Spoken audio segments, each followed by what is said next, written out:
Hello, ladies and gentlemen. Welcome back to PJ's Son. We are on episode 23. I have my lovely wife, Alicia, with me tonight. Alicia, how are you? Pretty good. Yeah, busy day today. It was a busy day. Yeah. Not really, though. I mean, It's all just what you make of it, right? yeah. It was a lot of running around. Yeah. I was glad to be back in town. I was glad to be home. You always make fun of me because I'm a homesicker, but I do. Mm-hmm. A couple days is good enough for me, and then I want to get home. Which is why you're not the best person to take a vacation with, like I say, because you're always excited to go, and then we go and we do a few things, and then you're so homesick the last couple of days. It's that thing about not having my home base, and then when you're out of town, like just to go eat is a 2-hour ordeal, Sure. and so it's like it gets annoying. I just want to but I don't know, just if you want to go do anything, you gotta it's a whole planned out ordeal, and sometimes it just gets to be overwhelming. I'm just like, ugh. I went out of town this weekend, folks. Like I told you on the last one, this was Echo Company, 2nd Battalion, 1st Marine Division's 20th reunion of the Battle of Fallujah in 2004, Fallujah, Iraq. As I've told you, I was not a part of that fight. When my mom got sick, I had to make some choices. I chose to take a humanitarian discharge is what it's called. It's like a family emergency medical thing. Not the most popular decision I've had to make in my life, but after a reunion last year and then again this year, I know that I made the right decision.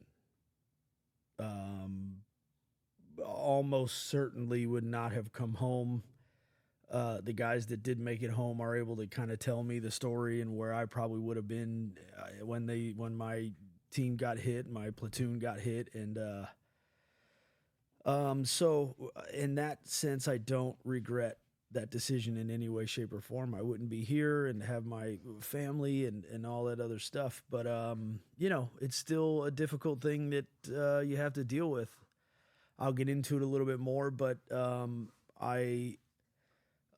something that happened this weekend, it was like the missing piece to my healing or forgiving myself puzzle. And so I feel like I am going to be able to move further down that road of the, not letting it go, but forgiving myself for not being there. And let's get one thing very straight before I get into the whole weekend. I know for a fact there was nothing I could have done. Dominic Masters, good Marine or not, there's nothing I could have done to prevent what happened that day. So even though you know that, if anything's ever happened in your life when, it's just so out of your hands and out of your control, but you still feel like there's something you could have done, you understand where I'm coming from with this. So anyway, I'll touch on a couple of these things later because I did take some notes over the weekend. I wanted to make sure that I had this fresh in my head. Again, I got home last night, had to get back to life today. Kids had friends over, kids were gone. Alicia had a shopping day and all of her stuff she had to do to maintain this household as well as she does. So I had asked her earlier this morning if she wouldn't mind coming down and podcast with me because like the Elmo episode, I wanted to do it while it was fresh so I don't wait another week. You're going out of town. You know what I'm saying? With work, Mm-hmm. If 5 days from now, I could miss out on little things that I hopefully will remember tonight. So, Well, we really haven't even had time to talk about the details of your trip, honestly. no, So, like what you just said, that was new. That was kind of news to me. it was kind of designed this way. Okay. Because I knew this was going to be good. On my flight home, I was listening to the 7 Years one that you did with me. And you whatever, you won't say it, but you are so good on with your broadcasting stuff. You're just really good. And I feel like this is one of those important ones that I need you to be a part of anyway. But yeah, I talked to you for a minute. on the phone and of course checked in and stuff, but I didn't want to tell you a whole lot. So it would be kind of, not news to you, all this stuff, but so we could have good back and forth here. So I left Wednesday morning. First crazy thing that happens is on the plane, right? So I'm in, I check in right when I'm supposed to at 24 hours before I still get B seating or whatever. Told you. I did it right on time. I know, but You it may doesn't. upgrade. It doesn't matter. You pretty much have to do early bird check-in if you want A. Bro, all my flights were completely booked. Yeah. I had one window seat. It's not that big of a deal because they were kind of shorter flights, but I'm like, and some of the people, they need to buy 2 seats. Anyway, so I'm sitting waiting for the B-list people to get on the plane. This dude comes walking by, and when you've been around a lot of famous people, baseball players and athletes and shit like that, you know how when they try to be incognito, it's actually a brighter light shined right on them, right? So this dude had like this Fendi hoodie on.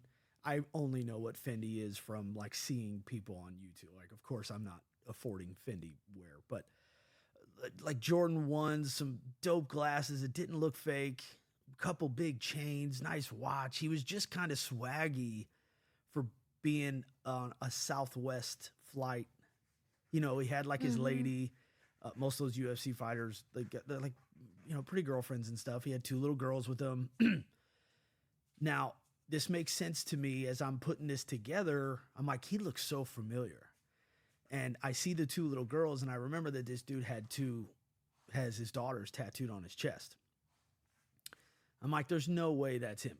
Guys, it was Anthony Showtime Pettis, a former UFC champ, I think like a couple times. I'm pretty sure lightweight, if not like welterweight or middleweight or something. But if you want to Google him or whatever, he's the guy that ran up this fence in the octagon. He ran up the side and kicked Benson Henderson in the face and like knocked him. I mean, it's like McGuire's whatever home run. Like when it comes to fighting, it's one of the coolest knockouts in UFC history. So he goes and gets on the plane. I'm like, no way. I'm not going to fanboy out on the dude because he's like a fighter. You know what I mean? He's just a guy who can just beat some fucking ass. But so I get on the plane and he's like 2 seats behind me. And I'm like, now he's taking his glasses off. So I'm like, it's definitely showtime, And I've been a fan of this dude forever. So we get off the plane and I get out of the little walkway thing, kind of situating my stuff. And here he comes walking out, and now he didn't have his glasses on again, actually took his hat off. I'm like, it's definitely him. So he was standing there kind of getting his stuff together. You got kids, you step off to the side a little bit. I said, hey, champ, I don't mean to make a big deal or whatever. I just want to say what's up, thanks for all the fights. And she was like, dude, right on, what's going on? And I was talking to her for a minute, and I said, he was like, what are you doing? I'm like, I'm flying to California. We're going out to Pendleton for a reunion, and he was like, oh, no way, man. He's like, that's awesome you guys are doing that. I'm like, hey, man, if you want to come down and hang or something, I'm sure the guys would love it. He was like, oh, sorry, bro, I'm busy. I think he's in a different fight league now. I don't know if he's with UFC, but anyway, so that was pretty neat. I don't see fighters ever, and he's the fucking man. So yeah, met up with a couple of the guys at the airport, and we all met up and got the car and went down to the condo complex. Are you familiar with Donny Beach? Dohney? No. San Juan Capistrano. It's like Dana Point area. Yeah, I mean, I know the area. That area right there. That's where we were staying, but like beautiful, cool condo complex. There was a ton of guys there. Wednesday was just kind of getting everybody in. There was a Mexican restaurant right next door. Didn't you say you looked it up? Mm-hmm. It was pretty good. The menu looked good. I just was impressed by all the mole dishes because you can't get that everywhere. It looked good. Yeah. The carne asada, which is what I went for, wasn't Gomez's mother-in-law's carne asada, but it was good, nonetheless. It was funny because some of the guys were smoking outside, and it's like totally illegal there, and the dude came out, and I mean, I'll give it to them. They kind of had it going a little bit, and the windows are all open. You're on the beach. We were right across the street from the water. And so like it was blowing in, and the guys were, because most of them are from places where it maybe isn't legal yet or whatever. So they come out here and they're ready to rip, And the guy came out. He was like, "Hey man, you guys gotta like go further away if you're gonna smoke. It's just coming in the building." They were like, "Oh shit, my bad," you know. But that was pretty funny. So just kind of chilled out Wednesday. Everybody showed up, and one of the guys had a suite, so we all kind of hung out in there for a little bit. Thursday was the big day. Thursday we had planned to go back to Camp Pendleton, and more specifically Camp Horno, where First Marines is and has been. When I lived there, they called it the doghouse of Camp Pendleton. It's infantry only. There was like a couple females in the chow hall and a couple females at the PX. The PX is a little store where you buy toothpaste and socks and whatever, you know, which is all changed now, which is kind of weird. Like there are females, apparently they're trying to, what's the word when you not interject, but like they're integrate females into the infantry world. I'm not sure how I feel about that. Just physically, it's so demanding and tough. You know, and what are you saying though? I mean, that females just aren't generally as strong as males, and to do this job with the amount of weight we have to carry, and then there's also, and this isn't my thing. This is like there's a psychological thing, right? If my fire team is made up of 4 men and one woman, if you go down, I'm more likely to. Being a male, you've got that protective thing, and you do that with your brothers too. But like, imagine you being a guy and it's your sister. You're gonna do shit for your sister that you like, you know. So while doing that, you could by chance maybe kind of put other people at risk because you're doing stuff you wouldn't normally do. The G.I. Jane movie, they talked about that big time in that one. It's supposed to be like a psychological thing. Hopefully it works out, man. If whatever, if they're like good war fighters, bring them on, you know, because that's what is needed. But it's just, my point is, it was weird seeing females there, period. It's no bag on them or whatever. It's just like a little bit different. There were just 0 females there when I was there. But driving on base, like we passed SOI, which is School of Infantry. And I guess when you're 19 going through there, it looks so big. Everything seems so big. Now at 41 going back through there. And there were new buildings and stuff that have been built the past 20 years, of course, but everything just seems smaller. And like passing these kids doing working parties, like you have to pick up cigarette butts and cut grass and like paint curbs and like whatever needs to be done maintenance wise, we do ourselves. And they are children, like 18-year-old people are. It was really, really strange. Like, fuck, we used to be there, you know, it was a long time ago, but not all that long ago. So that was really weird. But yeah, some of the new buildings that were up, I haven't seen. I haven't been back to Camp Pendleton since 2003 when I actually left there and got out in 2004. So that was really just wild to see. So you pass up SOI, and then Camp Pendleton's just down Basilone Road. But even when we got there, the grinder, it's the parade deck, but we call it the grinder too. What's a parade deck? So if Echo Company or 2nd Battalion 1st Marines, everybody were to go out, let's say we were all to go on a company or battalion PT run, or if someone was getting promoted, like one of the higher up guys, everybody would go out there and line up in companies. It's just a huge parking lot is what it really is. But when I was there, that place, and I was talking to the guys all day, I'm like, dude, it felt like this thing was like 4 football fields long back then. And they're like, right, it's smaller. Turns out I just found this out from one of the guys who lives there now. They had built this brand new gym. I'm talking about, you know, you're in Southern California, so there's, you know, salt doesn't eat up steel as much as it does here. They don't have the same type. I mean, there's salt in the air from the water and stuff, but it just doesn't erode steel and rust and stuff. They had this outdoor gym that was all the like the nicest stuff you could think of. An indoor gym that was just like your club, whatever around here. It was just beautiful stuff. Turns out some of that parking lot was taken up by that gym. So I wasn't totally wrong that it was smaller, but it seemed a lot smaller. Yeah. Little side note to that, we found out that they are going to be naming that gym the Lion's Den now. The Lion's Den is significant because our commanding officer, I didn't serve under him in Iraq, but he came aboard when I was leaving. His name is Major Doug Zembiek.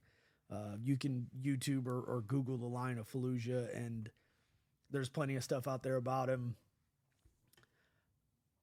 When you think of a man or a Marine, especially a Marine, this is the face and like the body type and the man that pops up in your head anyway. I can't be 100% positive, but I'm like 99, undefeated Iowa wrestler in college, like bad motherfucker. He was one of those guys that had to shave twice a day. You know, like when you see a dude that has to shave his face twice a day because from 05 when he gets up to like noon, he's already got a shadow. And a guy like me, you know, I can get away with not shaving for 2 days and you wouldn't even tell. But just little stuff like that, the way this dude spoke to us, the way that he led from the front and the rear, like he was just the baddest dude. Turns out his military and government contract time, he was a complete stud all the way through. Force recon guy. I mean, worked for an agency and stuff like that. We didn't know any of this at the time, but just a complete definition of a leader, a Marine, and overall just bad motherfucker. And he went with the Spartan mentality. That's what he used to always call us. Like, we are Spartan, you know, and it just like everything about the dude, you wanted to follow him and be like him. If he said go, you went.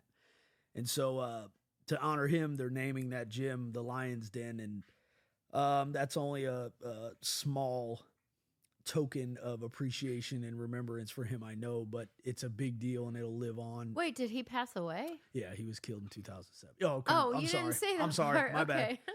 Yeah. I don't want to, you should read the story, folks, if you're listening, on what he did, but he was under heavy gunfire and would not stop going back and forth to his men with ammo. And like, I mean, the shit that a real life war hero does, you know, he's just, you know, I'm kind of speechless about it. He's just such a great man, and his wife has written books, and you know, there are stories to be told about him that guys were there. We were talking about him, and it's like, wow, you know, you're just completely in awe of a man like this who very much so was Marine to the core. And so, yeah, he's not with us anymore, but so in one way or another, but I mean, they're doing a lot of stuff for him. So it was awesome. But yeah, everything looked smaller. It was really strange to be back. So they've got a bunch of Porta-Johns lined up. Echo Company, 2nd Battalion, 1st Marines, 1st Marine Division knew we were coming today. They like had all their people out helping set stuff up. And I mean, they were totally inviting and like very respectful of who we were. That doesn't really include me because I did not fight in Fallujah. I was a part of the invasion in 03, but this is not, I can't take any responsibility for this stuff, but I'm so happy to be a part of that family and unit.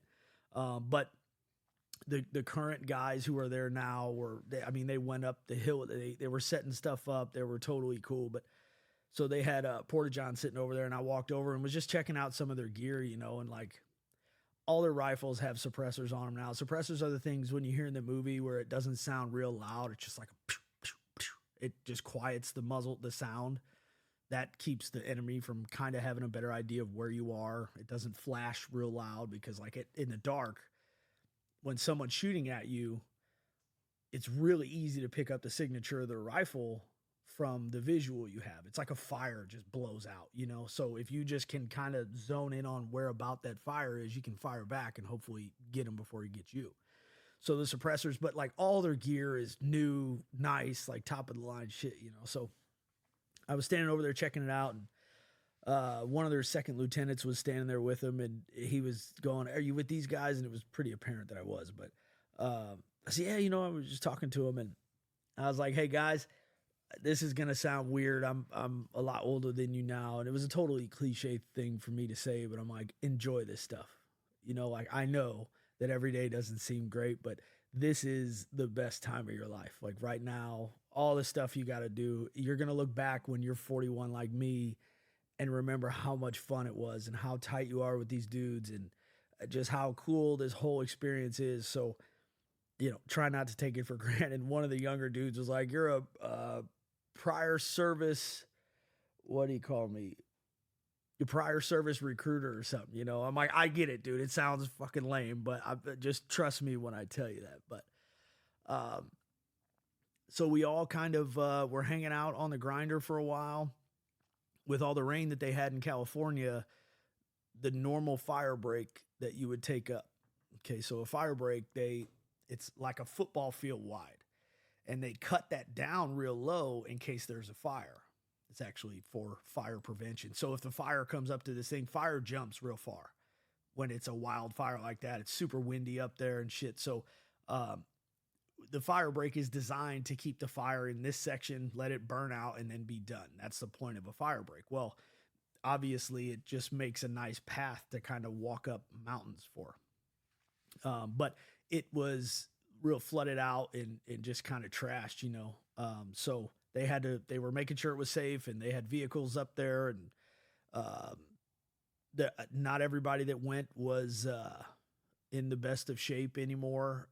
There were wives and children, and our one buddy, Aaron Austin, who unfortunately was killed in Fallujah, his mom, and I don't know her age, and I shouldn't be saying stuff like that about a woman's age anyways, but this old gal made it up that fucking hill. I mean, so they were all hanging and just like being helpful.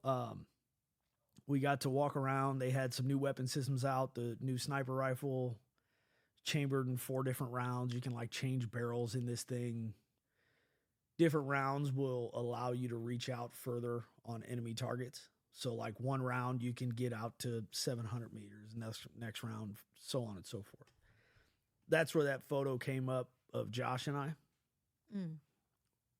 We used to have this thing that we did and it was just to have fun and kind of break up the monotony. But when a dude's behind a rifle, not in real stuff, just in like training stuff, you lay down on top of him behind him. We call it a spotter, and you kind of hump him when he's supposed to fire. Oh, okay. So his wife was standing there, and he was laying down on this new sniper rifle, just checking out the scope and what it does and stuff. And I said, "Hey," I had already met her. I said, "Hey, Denise, get ready to take a photo." And so I laid down on top of him, and everybody was cracking up. It was pretty funny, but it was a good photo. But I don't understand why would you guys do that though? What was the point of that? Just to have fun. Oh, that's for fun? Yeah. It was like our sense of humor is like close to borderline like gay sense of humor, and it's all in fun and stuff. But like you just get to lay down on top of your buddy and hump him while he's behind a rifle. Oh, okay. I know it doesn't sound like it. That's new to me. I never heard that. But you wouldn't have. But it was pretty funny. All right. So when we were all standing around, Gomez and Hyenga and Fullerton and some of the guys that were in our company, in our platoon, and even more specifically in our fire team, our brother Brad Shooter that was killed that day in Fallujah, his parents were standing there. Now, I didn't know this at the time, but I know he was a Chinese guy, and I knew that he was adopted. I had never gotten to go up. He was from like the Sacramento area, I think, up north somewhere, if I'm saying that wrong. But some of the guys had went up there and hung when we were still in together, just because he's like, "Hey, dude, come up," So I had never met these people, and I say he's Chinese because I knew his parents were white people. I know that they would be a little bit older now. They adopted him when he was a baby. So I see these older folks standing there, and I Gomez had said, and Terry had told me that they'd went up there a few years ago to meet them and just kind of talk to them. There were some discrepancies on the attack that happened that day, and they wanted to, kind of let Shooter's parents know exactly what happened. And don't ask, because I don't feel that it's appropriate for me to talk about because I wasn't there. So maybe that'll come out someday. I don't know. So I asked Gomez, he was kind of standing off by himself. I said, hey, is that Shooter's parents? Now, in a fire team, you have a rifleman, which was me. You have an automatic gunner, which was Hyanga. And then you have an A gunner, which is Shooter. And then Bugle was in. So anyway, a Shooter is a guy that I every day, like, one of my best friends, we would do, just to keep the competitive kind of spirit up, we would do team competitions, and we didn't win everything, but we were a hell of a fucking fire team. And so me, him, Doug, Costello, like, we were always together. As a platoon, you're always together anyway. Mm-hmm. But a platoon is a big number of guys. Then it goes to a squad, which is a little bit smaller. There's 3 squads in a platoon. Then it goes to a fire team. There's 3 fire teams in a squad. So when you're in a fire team with these couple guys, that's all you know them more than anything. I have shit in holes in the middle of the desert with Shooter. We have showered together. You want to know what a close brother is. This is one of them, all these guys, but Shooter, because this story is about him. So turns out it was his parents. Now, you might remember this, but when I was close to, like, as bad as I was on the drugs and stuff, hold on. One day, I was sitting on the side of our bed, obviously feeling sorry for myself, and rightfully so. I remember saying to you, oh boy, that if Shooter was here, he would be better, because he's a better man than me, and he would be a better husband and father. And, I am disgracing him by living the way that I'm living. And all this is true, right? I don't say this to be self-deprecating on my podcast all these years later. But he was a real motivator. Not only did I need to get clean and sober for you and the kids, and when I say sober people, I mean hard drugs. I had some drinks this weekend, and now and again, we might have a couple drinks with my neighbors. So I don't want to be false about saying sober, because that is not true. Sober is completely straight edge and all that stuff. So sober I am not, but no hard drugs. And so it took a lot of work after that, but he was always in the back of my head. When I go down to the memorial down here and I go run, Zurheide, Austin, Major Zambia, everybody's a part of a little internal conversation with myself that I have. I'm not a religious person. I'm not a religious person at all, but, he's just somebody that I talk to. When I go down there, I go, what's up, cuz? And I talk for a minute and tell him some stuff. And so, meeting his parents, and when I introduced myself, they said, Masters, I remember that name. And I'm like, oh, fuck, but so I was telling his parents that, while their son isn't here anymore, and while he gave the biggest sacrifice for this country, he still is with us in a major, major way, especially me. And I told his mom, I was like, I talk to Brad all the time. Like I always talk to him, and it keeps me just kind of in check. And, if I talk to him and I'm having bad thoughts or whatever, it helps me, just kind of remember that, like, he died at 20 or 21 years old, and he didn't get to do this stuff that I'm doing. He didn't get to be at the reunion. He didn't have kids. None of the things that I'm doing, he didn't get to do any of that. And so, it was a huge deal for me And I told him I was sorry, and that was a big one. Again, I know there's nothing I could have done, but I still feel sorry about the fact that I wasn't there for him, and so being able to talk to them and tell them that was massive. And and with everybody there at the last reunion and this one, everybody has forgiven me and told me that they would have done the exact same thing for their mom, and all of that stuff that you've been dealing with being married to me and with me for all these years. But it's like, it just doesn't fix it, like in a permanent way. But being able to talk to them was so massive for me. And, they're still just so positive about all of us and how much we meant to him, and, how much he loved being with all of us. So that was a big key component. I didn't know they were going to be there, so I didn't have any of this like prepared. It was just something I've needed to say for a long time. Aaron Austin's mom, who, like I said, went up the hill, get to talk to her again, and, just all kinds of stuff. Another guy in our platoon, Robert Zerhide, that unfortunately was killed. His son was born while they were gone. Wow. So he had never gotten to meet his son, if I'm not mistaken. So I was talking to Terry, and he said, it might have been Gomez. Anyway, do you see who that is? And it's this guy in a red shirt. We were all like civilian clothing, obviously. I said, no. And his back was turned to me, and he goes, oh, you'll see.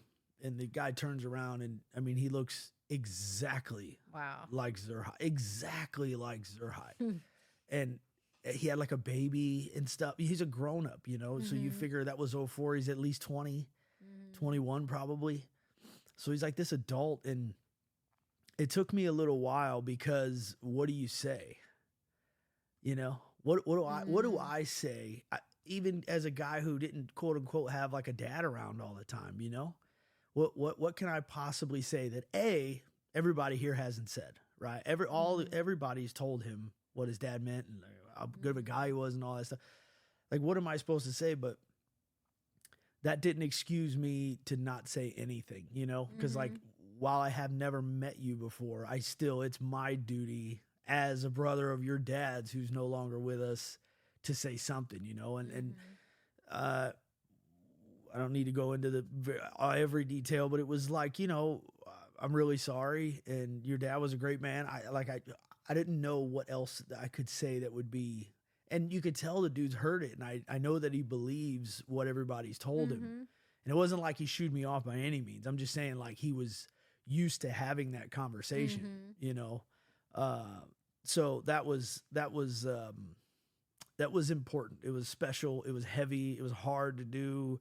Very emotional for me. Nobody else seemed to be quite as emotional as me, but that's pretty standard. Right? For me, yeah, definitely, yeah. And I told all they're like, "Wow, you changed." I'm like, "Dude, this is how I am." When I saw Josh Hill was the guy that I was humping on the sniper rifle. I have photos of him in Nasiriyah at this university, and I was telling his wife the story too. He always took pride in his hair. So your hair, to be in regulations, if company gunny or whoever comes up to you, they go, take out your ID card. You take out your ID card. If your hair is longer than that ID card, so whatever, 3 inches or something, you're out of regs, and they will send you to get a haircut now or whenever we get back from doing what we're doing.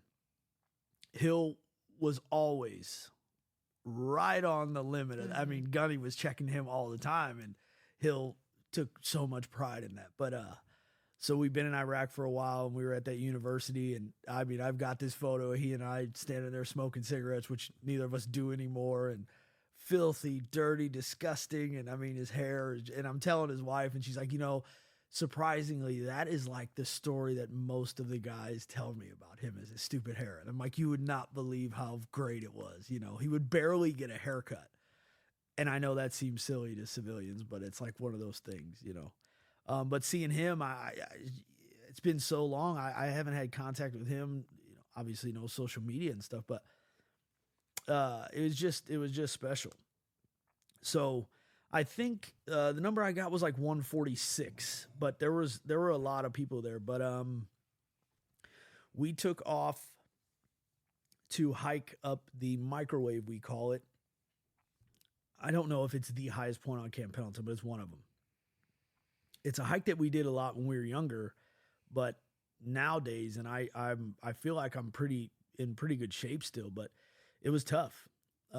Terry had his work boots on, and I go, dude, you've got the wrong boots for this job. And he was like, well, it'll be fine. They're brand new. I'm like, that's the problem. And sure enough, he like had to pull over and get some moleskin from one of the corpsmen because he had blisters. Like, I mean, like it was tough, but everybody that went, I'm almost positive everybody that started made it. And it was pretty wild to see. How long did it take? A good like hour and a half, I think. Okay. I mean, it was a steady climb, heavy inclines. Like it was a tough hill. Is that the one that you would have to go up with all your bags and Oh yeah. stuff? Oh yeah. Yeah. Okay. Full gear. Yeah. And the funny part about that is some of these younger guys that are active right now did it with us. Did he fart? He's gross, dude. Some of these younger guys that are active had their shit with them and were struggling. Yeah. So it's like to see 40 somethings and wives and little kids. The little kids, Terry said too, he's like, yeah, but they should make it up. You know, they're pliable and flexible and nothing bothers kids. I'm like, yeah, you got a point there. Our kids would whine anytime we I would go thought for about it. walks. I thought about it. I'm like, I don't know. Maybe Savvy, maybe Cash, maybe Chevelle. They might surprise us, but the last section was so kind of rutted out from all the rain that I seriously was just crawling like in an up. Oh my God. Yeah, in an incline because the rain had ran out so hard that you could almost find steps in it. And they had a rope on the one side of it for like assistance. But that side seemed a little bit tougher to me. I thought coming up those gullies was a better idea just because you could kind of hold something and put your foot in it. I know shit like crawled up, not because I was dying, just it was easier to maneuver. Because I mean, you're like, the ground is almost like you could touch it anyway. That's what kind of incline you were on. Wow. So yeah, I mean, I tried to be a smart ass one time and take off running at a smaller section up to this next telephone pole, and I didn't recover from that for like a few minutes. I was like, that was a fucking dumb idea. The reason we went up this hill, folks, after they got back, and again, I don't have all the specific details because I was at home or out by that time. They had taken, I know, at least one cross up there, where they had, they hung dog tags and there, you would be surprised at how much alcohol was up there. Just, every time guys would go up there, they'd bring a can of beer or a bottle of Jose or whatever it was, and knives, sandbags, rocks. Rocks don't just, I mean, I understand a mountain is made of rock, but these are rocks that came from down below. So people carry stuff up as like, make this a little harder on ourselves because our brothers don't get to do it. So I brought my pack. This is a weak pack, but I had a few big bottles of water in it. A couple guys had bottles of whiskey. I'm like, throw it in there, And so I tried to hump up some more shit than just my clothes, but yeah, it was a tough one, man. It was a good workout for sure. Burned some good calories on that one. But so at the top of that hill, there was that one cross. Well, and I'm sure there was more stuff, but a fire had come through when they were getting those real bad fires. I mean, I know they get them often, but in California, and it burnt the whole memorial down. So there was a stump left up there that was kind of burnt down. But since they had brought up, I mean, more people have obviously died in the wars since 2004. So there's like, I don't even know, 50 something crosses up there. And those each one of those crosses indicates like a unit or a platoon or a team. So, right. So there's just like tons of stuff up there, but there's benches and stuff. It's like this beautiful place, and you can look down and see Horno and the oceans on the other side. And it's just like, it's kind of serene up there. It's really pretty. It's windy and just like you're up at the top of this mountain, and there was this kind of feeling. I don't know. It was pretty neat. So guys had a cigar and they were having some drinks as we got up there and stuff, and it was a really really special time. And I thought I might have been one of the only ones who had never gone up, and that was not true. Like a lot of guys hadn't made it up. You know, a lot of guys hadn't been out there since. So, yeah, that was pretty wild. But yeah, getting down was no easier, really, because, and I always thought this, when you're going down, your toes just slam into the front of your boot. My knees do better going up than they do down, always have. But it was a tough climb down too. But you know, we all got down. There was a taco truck there before we stepped off. I didn't get any food. But my buddy Brown's, his daughter's mom was down there, and she was like, "Hey, you hungry?" And I'm like, "Starving."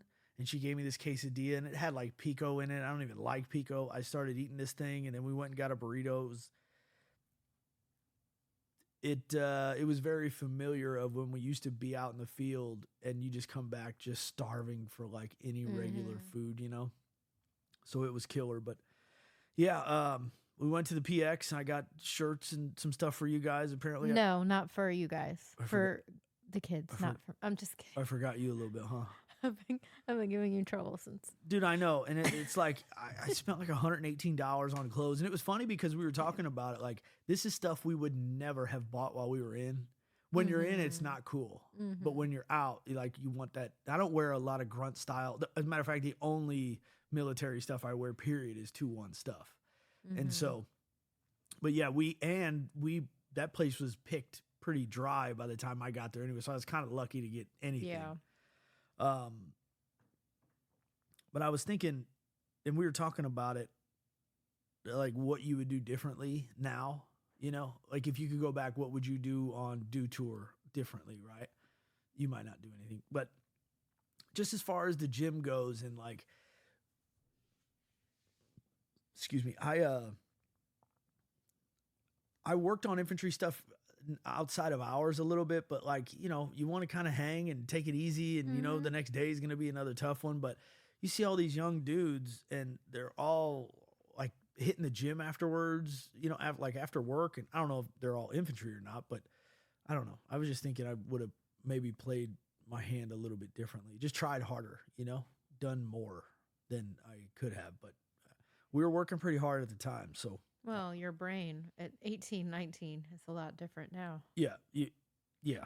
I mean, I think that's why they get you when you're so young. You know, you don't think about it quite as much. They say take that building, you just go into that building, where now you might be like, hey, why don't we call an airplane just to destroy that whole building and let's all stay safe, you know? But I guess that's the way that it goes. After that, we went to this bar called Swallows in San Clemente. That's I don't know, everybody goes to it. But it was like this old cowboy bar.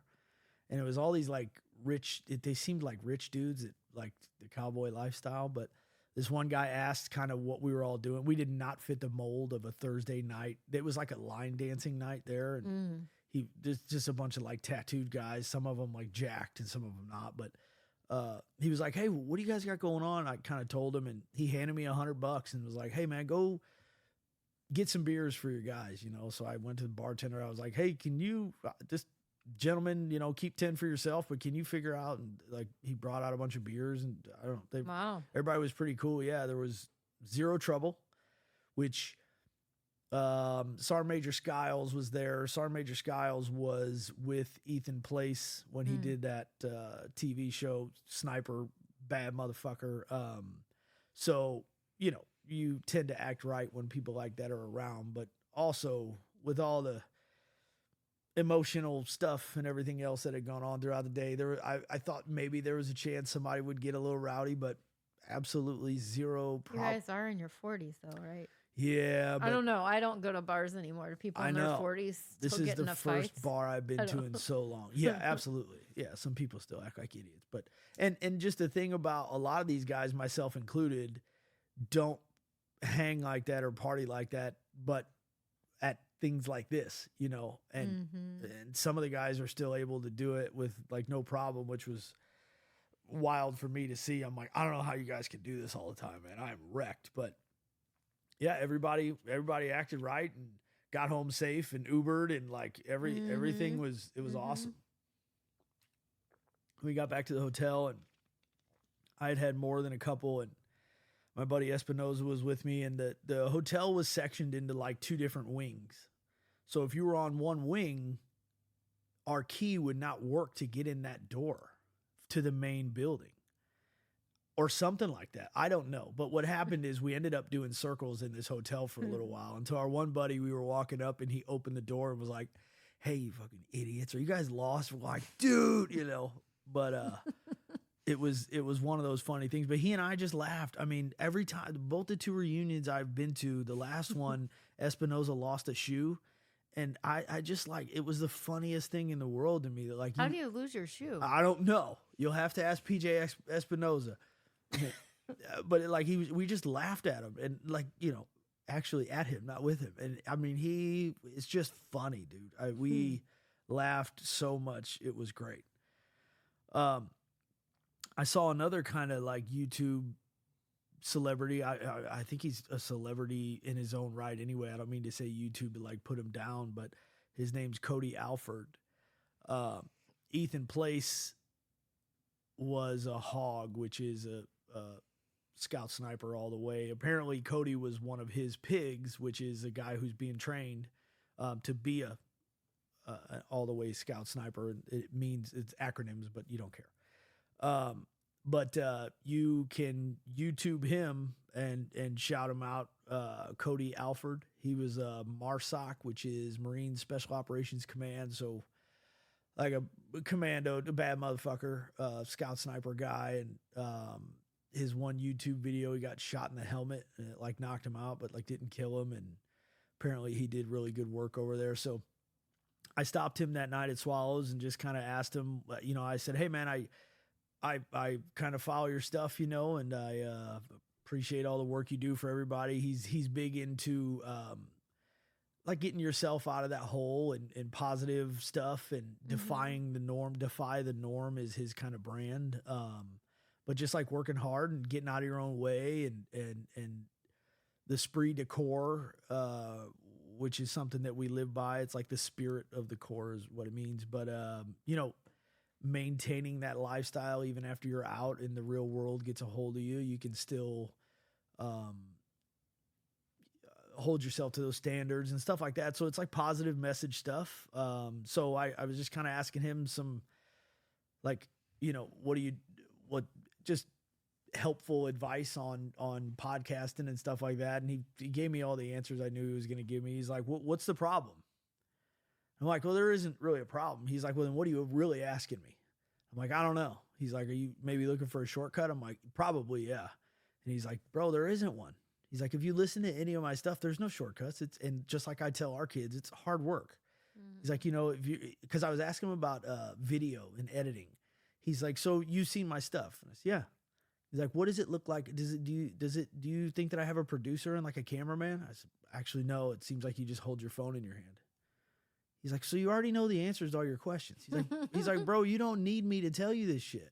It's like, you already started a podcast on your own. You got equipment, you and your wife and kids, and you have friends over. He's like, you had Ethan Place on your podcast. He's like, that's maybe the rest of the world doesn't see that as a big deal, but you definitely should. Everybody here sees it as a huge deal because they know who Ethan Place is and what he's done for this country. He's like, you're fucking doing it. Just turn your camera on.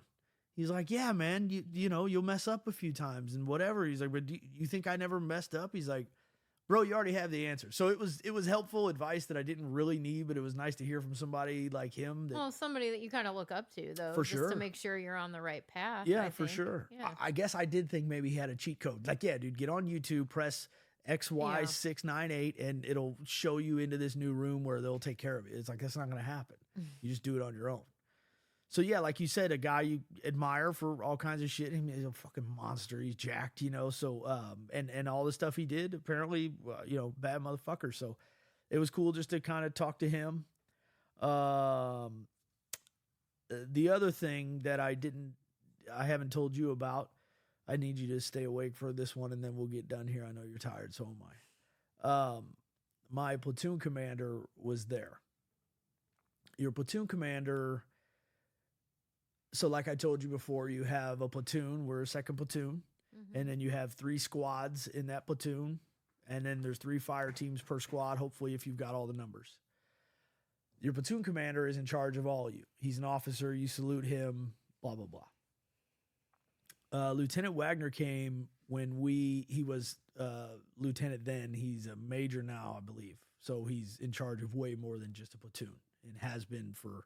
So how many ranks, I guess, because I don't really understand. If he was a lieutenant, he was in charge of what was he called? He's a platoon commander. So we are enlisted guys, meaning you don't salute us. He went to officer candidate school, which that is getting you ready to lead Marines, where Terry was a leader of mine, Bugle was a leader of mine, but these are enlisted guys. So he is a different level. You have to salute him when you see him. Well, you don't have to, but you're going to get shit for it. I mean, big time. He takes a lot of responsibility on. He's in charge of everybody. Lieutenant Wagner wasn't with us, and I'm calling him lieutenant because it relates to the story at the time. Sir, if you're listening to this, of course, I know you're not a lieutenant anymore. That'd be like calling a staff sergeant a PFC. Anyway, he came to us when we got home. So I never deployed with him, but we still worked up for the next time we went over there that I didn't go. So I was under him for a while, a little while. When I had to make the decision to go home, when my mom had her stroke, I called Bugle. You go in rank, and you have a rank structure, you go up. You don't just call the platoon commander. You call your team leader first, and then your squad leader, blah, blah, blah. I eventually had to talk to him and told him what was going on, and he said, okay, whatever we can do to support you, man. We got your back. Take care of your mom, blah, blah, blah. Well, I had to go out back to Camp Pendleton to get my truck and all my stuff when I knew it was going to be more than just a couple days, right? When I knew my mom was going to be, she was in ICU and it wasn't looking good and it was going to be a little while, I had to go back out there, get my truck, get all my stuff, and drive home. Check in. I had to turn in all my gear and all that stuff. It's a whole process. But I had to talk to him and kind of let him know like what was going on, And he said the same thing again, like, we support you, we got your back, but having to make that decision, even though I didn't know at the time it was the final decision, right? Because remember, I came home and I was attached to that reserve unit at the airport, and then time went by and 2-1 had already left again. Well, I had to stay in contact with him and just kind of update him on what was going on, but having to make that decision, right? It was a decision of family or family at that time, right? Like my mom obviously is my family and she's sick and my dad's in prison. My sister has all these kids. There's really no one else to kind of take care of her. But then there's this other family that he farted again. Sorry. There's this other family that I have that I've just been through this thing with that mean so much to me. A family I didn't know, a family I had to earn, a family that earned my respect, just across the board, the best people that I know. And so, I had to have conversations with him about what to do, because he's my leader. I needed to know, I needed help. I was a kid. I didn't know what do I do? And he's like, dude, you have to take, it's your mom. And even understanding that, all these years later, I just always thought he was like, not mad at me, but disappointed. You know how sometimes that's worse with your parents? Like, he was a little bit of a father figure to me. And you know what I mean? He's a big deal to me. He was a very hard dude in a good way. He was what we call a Mustang. So he went from an enlisted guy to an officer, which we respect all officers no matter what, but an enlisted guy that goes to officer, we respect even more because he's been through what we've been through. So he's not some dude fresh out of college like some other platoon commanders we had. One who got relieved of his command in Iraq because he was not ready for the job. but you have to salute those guys, but you do it like, you know, all right, sir, morning.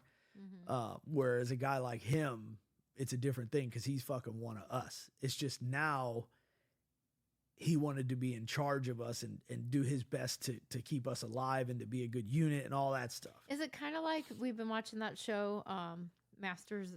Masters of the Air? Masters of the Air. Kind of like the pilot who he was kind of Buck's friend. I think they call him Bucky. Yeah, because wasn't he? I don't know if what he was his role, but then he wanted to go back and fight. Yeah, you're right. That's kind of what you're saying makes sense. Yeah. Most pilots are all officers anyway. But yeah, it's he was one of the guys basically, you know. But you had to salute him. So I always kind of just I kind of thought he was disappointed in me for leaving. And we had conversations, and he told me how much he needed me, and because, you know, I can't do anything on my own, but as a part of this team, we were all very integral. Like, it was very important for us, you know, and he knew our fire team and me and Shooter and High, like he knew what we had accomplished and what we can accomplish. And so for all these years, and I lost touch with him too. And so going back at earlier that day when we were on the grinder, he was standing over there and I saw him, and I was kind of hesitant to even talk to him because I wasn't sure what was going to happen. Like, how I'm a little bit more on the pessimistic side sometimes. And had I went up and said hi to him, and he would have went, "Who the fuck are you?" Or like, "Hey man, good to see you," and kind of walked away. Like, it would have torn my heart out, you know, because I cared about this dude so much. And I walked over and he said, "Dominic Masters." And like everyone there, the thing they said the most was, "You have hair." And I'm like, "Yeah, dude, I chose to say shave it back then, you know?" But he said, "Dominic Masters, brother, how are you?" And like hugged me. And I said, "I'm doing great, sir. How are you?" You know? And actually I said, "I'm doing great, man. How are you?" And I was like, "I just called you man. I'm sorry, sir. I apologize." And he was like, "Shut the fuck up, man. I'm Ben." You know, and we're out now, so I don't have to call him sir anymore, but you still do. And he said, "You still in St. Louis?" And I'm like, "Dude, all of the Marines you've commanded and like all the countries he lives in Hawaii, he's stationed in Hawaii now. Like he's been all over the world. He's been to this war, I don't know how many times." And like all the Marines and all the people and all the names and everything that he's had to remember over the years and be in charge of, he still remembers little old me that I didn't even fight with him under him. And why would you remember, you know? And so it was so special to me. And I'm like, holy shit, you know, I'm like, yeah, just, you know, raising kids. And he mentioned something to the effect of, heard you had a rough couple years, and I'm so proud of you for coming back around and doing what you're doing. And that meant everything to me, you know. Like I'm one of those men that unfortunately, well, maybe not unfortunately, whatever, I seek male validation for sure from guys I respect. You know, it feels good for a guy like that to tell you, you know. And so later on at that bar later, I was just kind of standing there for a second, just kind of taking everything in and just checking everybody out and laughing at people and stuff. And he kind of came over, and it was just like, you know, "Can we talk?" And like, I want nothing more than to have like 5 minutes of your time. He's a popular guy, you know, these dudes fought with him, so everybody wanted a piece of him. And he went on to tell me that, and I told him, I said, "Sir, I just kind of thought you would be pissed at me, and like I let you and the guys down. That's how I feel. So I figured you would feel the same." And he was like, "Dominic," oh God. He said, "I use you as an example to my Marines." He said, "My children know who you are. My wife knows who Dominic Masters is." And I said, "Why?" And he said, "Well, because of the decision you had to make at such a young age, when you know so little about life and how it's going to affect you. And ultimately, the fact that you are still here based on the decision that you had to make as a kid." He's like, I tell guys, because you're not the only one in my life with all these Marines I've commanded that have had to make these really tough decisions.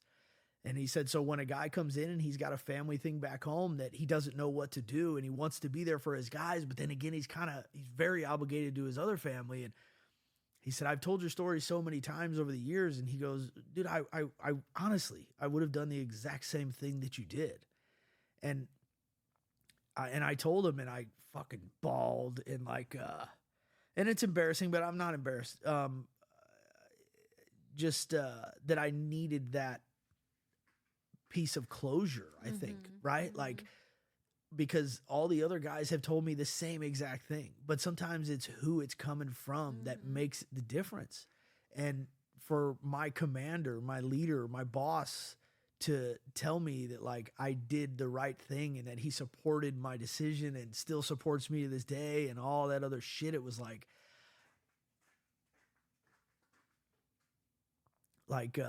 standing in the back of this bar 20 years later, I finally felt this weight.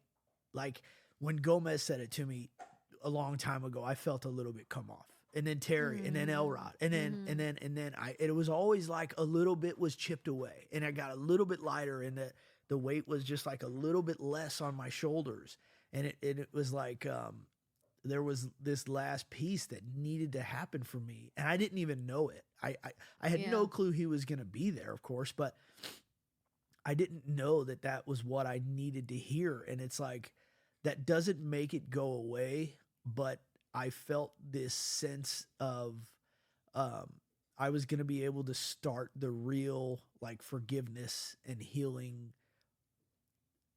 journey for myself, you know, and I told him, I'm like, you have no idea how much what you just said means to me and how it's going to help me be a better person when I go home, you know, and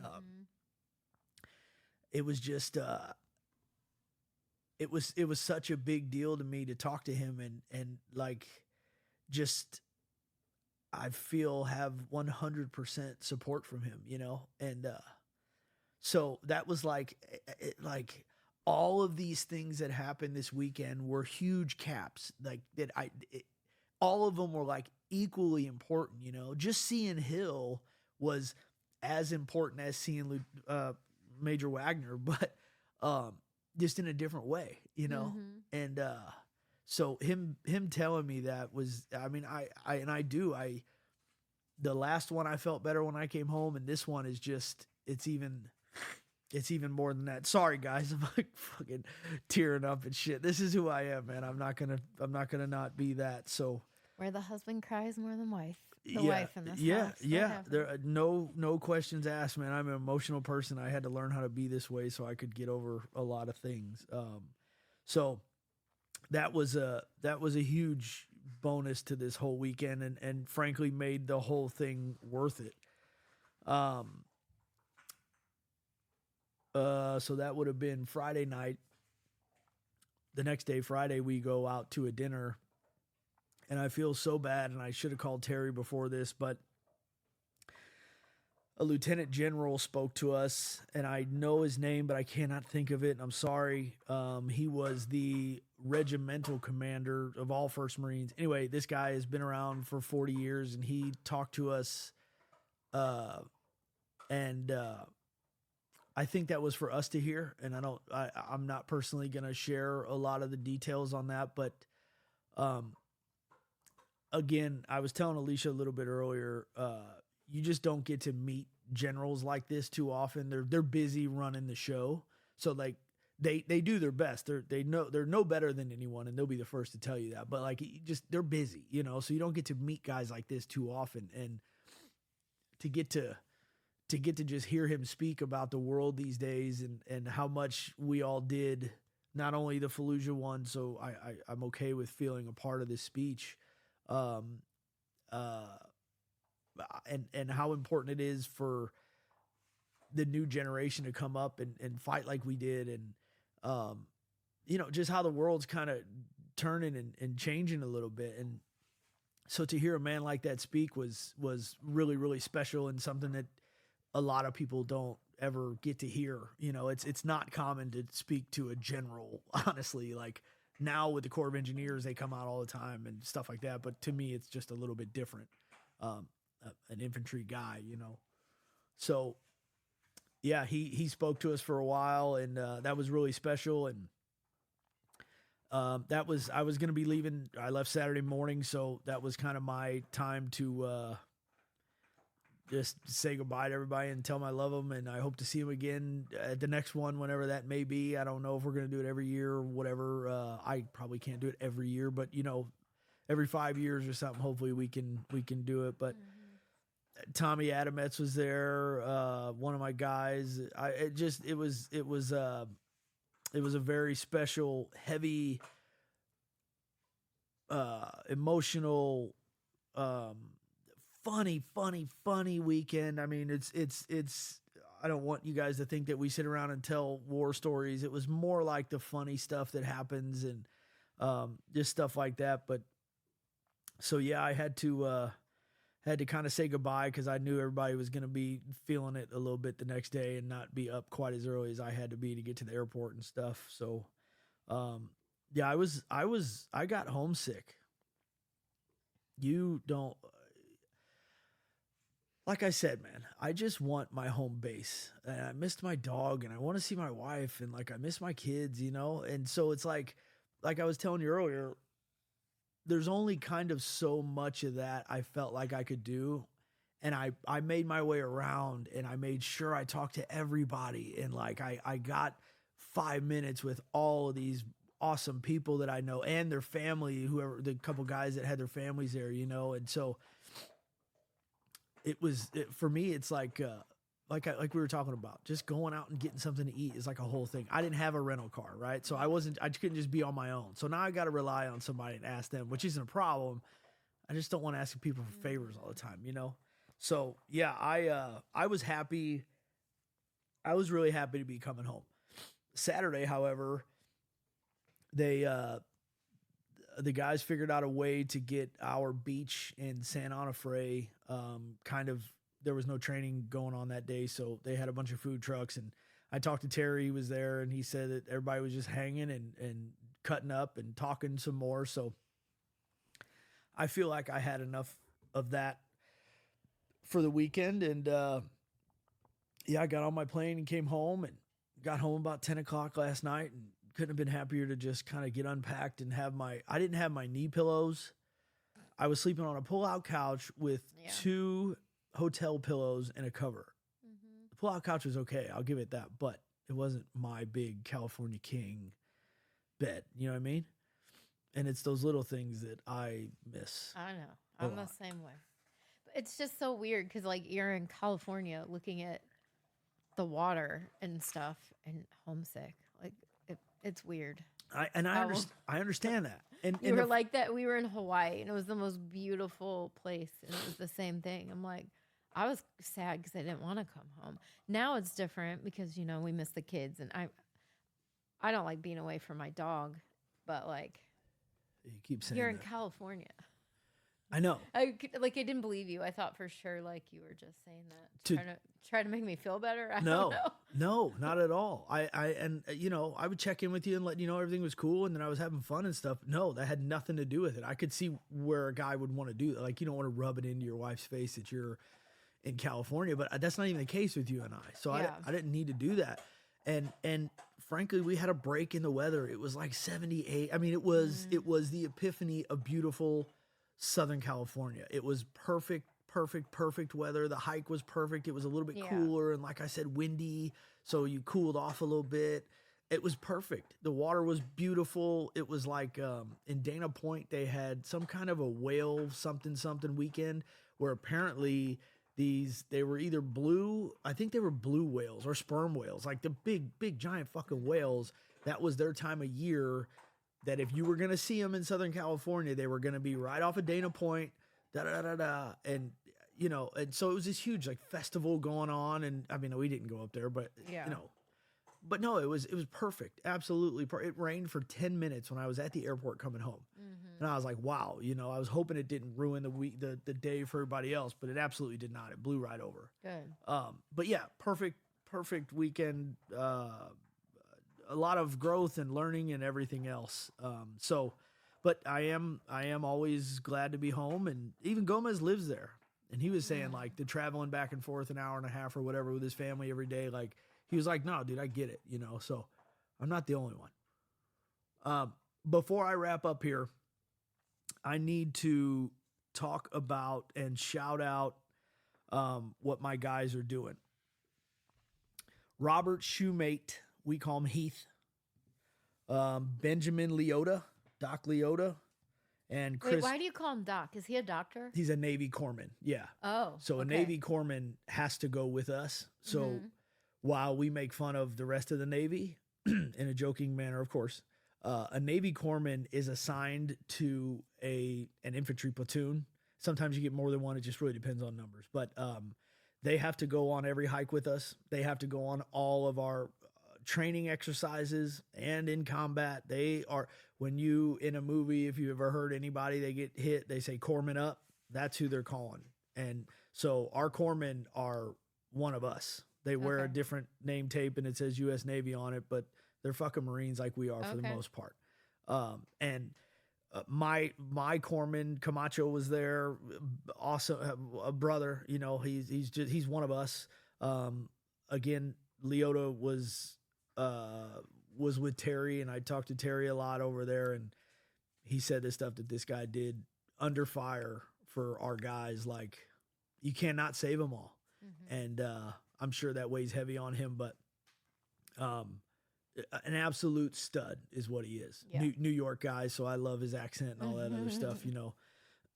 And Chris Brown, our other brother Chris Brown, not that Chris Brown. This is a different one. This guy doesn't beat up on Rihanna or whatever that other Chris Brown did. They, over the years, have realized, I told you guys about this on the last episode, but I'm going to go over it again. Over the years, they have realized how important these reunions are.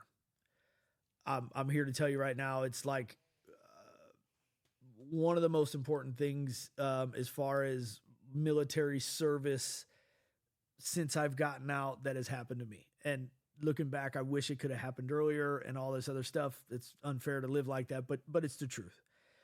So they have, over the years, been getting everybody together and keeping everybody in touch and staying on the Facebook stuff and all that. These couple core dudes, and there's more than just these three. It's just that these three have started this program. But they have seen the importance of what we have going on, and on the other side of that, they've seen how much this is irregular. Most, I mean, you know, the guys at work, nobody's doing this. The guys in so-and-so's life back home, Terry, ironworker, works with other veterans. Nobody's doing this. So-and-so at the ballpark, his unit's not doing this. They haven't gotten together. They might, you know, like your dad. He's got his couple buddies he talks to all the time. But as a unit, as a whole, people that have been through stuff like this is very irregular. Not everybody's doing this, and I 100% believe that they should. So these guys have started Legacy Military Reunions. So if you type in legacymilitaryreunions.org, just don't put spaces and stuff. Just type it all out at once. I've been, and the website is still under construction a little bit, but if you go in there and find this, they're also, on Facebook and Instagram. I know. What is the Instagram or the Facebook that is it called Legacy, or was that a 2-1 thing? No, this was just the 2-1 reunion for thing? the people who were invited to it. Yeah. Well, I know they have on that, they have their own page. Look up Legacy Military Reunions. You'll start to see the 2-1 stuff, because we are the only reunion they have gotten to work on so far, because this is so new and no one else is doing it. You can go on this website. For instance, Alicia and I have hoodies, and I have to get her another shirt now because she's mad at me. But you can go to the shop section, right? And so you'll see the 2-1 stuff that we have. But it says down at the bottom, if you would like to custom make these things for your unit. You were Army Airborne 1986 to 19. You can, they have all this figured out. I'm butchering it, but they can make this happen. More than that, and I think more importantly, you listening, or your dad or your brother. I just said Alicia's dad, your brother or cousin or somebody who could be having a tough time. You know, you're going to have to play this thing per the individual, but if you know somebody who has ever mentioned getting together with their guys again, if you go to legacymilitaryreunions.org and just, you know how to navigate a website. It's 2024. You can contact them and get a hold of them and say, hey, listen, my dad, my brother, my cousin, my boyfriend, blah, blah, blah.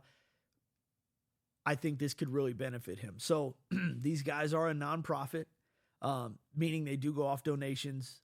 They have reached out to a lot of companies. This country, in a weird way, not in a weird way, but in a kind of surprising way, has done great things as far as supporting these veteran causes.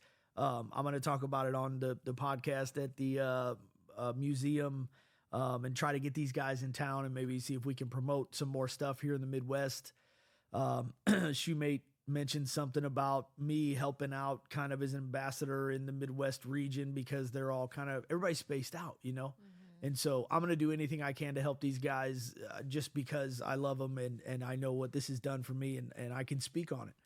Much like sobriety or something, you know, I feel like I've got my black belt in a few things and besides jiu-jitsu, of course, but to see if we can help these guys out. So even if they can't fund your loved one or your reunion, they are very good at the logistics. They can set it up to where you guys a lot of the guys played golf on Friday. I forgot to mention that because I didn't play.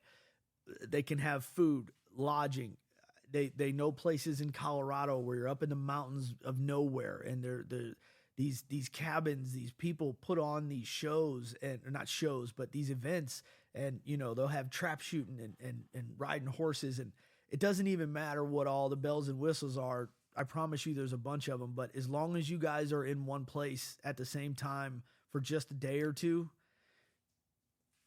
things happen, man. And it's weird. But you need to hear that these guys still love you and that they support you and all this other stuff that goes into this reunion mindset.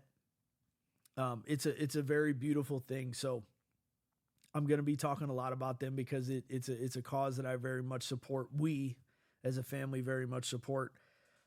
So if you can donate $1 or $5, man, I don't want you to go on my YouTube and click like. I don't want you to download anything. I would much rather give any traction that I have over to these guys and support this cause because, again, I know how much it's done for me. So please, if you could, Legacy Military Reunions, like them on Facebook or Instagram or whatever the thing is to do to get their algorithm and their numbers up. If you could do that, it would be very much appreciative. I know that we're saving lives and helping people live better lives by doing this. So thanks to those guys so much. And thanks to you guys for listening. I'm sure I left some stuff out and I'll take some notes and try to make it up to you again. I did have to reschedule with my nurse practitioner from the testosterone clinic. We had some family stuff going on too. So I will get her in. We're already trying to get things rescheduled and stuff. So stand by for that one. I do apologize, but you know, family calls and that's what you got to do. So thank you guys for listening. I appreciate you very much as always. Thank you for downloading everything and just letting me talk into your ears for a little while, whatever you're doing. So you guys be cool. You know, and as always, try to do something nice for somebody else. And maybe now your nice thing you could do is go on your Facebook or your Instagram thing and hit like for these dudes. Because if you get their numbers up, it's going to help them draw attention and let's help some people and save some lives. So if I can ask you to do a favor, that's the one I can ask you to do. So you guys take it easy, be cool, have a good week, and we'll talk to you soon. Leisha? See ya. Good night. All right, guys. Bye.